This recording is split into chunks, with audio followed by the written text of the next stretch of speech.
Hi guys, ayan at tayo ay maglalakad palabas. Tayo ay sasakay ng tricycle pupuntang bayan si Kamusang. At ako ay napag-utusan ng aking madam na sana ay bukas pa gagawin. Ay sabi ko ngayon na at ako'y pabayan din. Ayun, meron naman siyang mga pa-surprise sa aming mga ma'am din sila i-apply. Ay ewan ko kung alam na din ng ma'am, pero parang alam na naman nila na may surprise si Moonlight sa kanila. Ayan. Kaya tayo pupunta ng aking ibang kasama ay nasa school. So ako yung una ng puntang bayan dahil ako naman ay may kaunting bibilhin.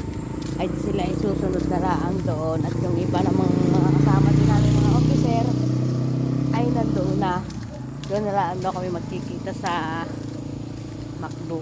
Kaya sabi ko ay sige at ako na may uuna na din kay na press. Ako'y kumbaga may bibilhin din ay uuna para pagdating nila sa bayan ng 10 ay nabili ko ng aking kapatid.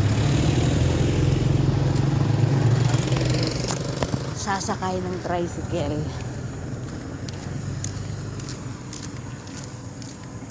Init na. Ayun baga namang saka ungkot ko. Ako inabot na rin pala ng alas 9 na palang mahigit. Akala ko na may sobrang aga pa. Napasarap ng pag-upo. Ay pag napaupo naman at tigil sa cellphone ay banat ng banat. Ay yan, yung pala tanghali na. Hindi ko napapansin ay pagkakainit na. Pare nga naman ako'y dumating sa bayan ang bago mag-10. Baka ako'y mauna pa ng aking kasama. Tay. Yan.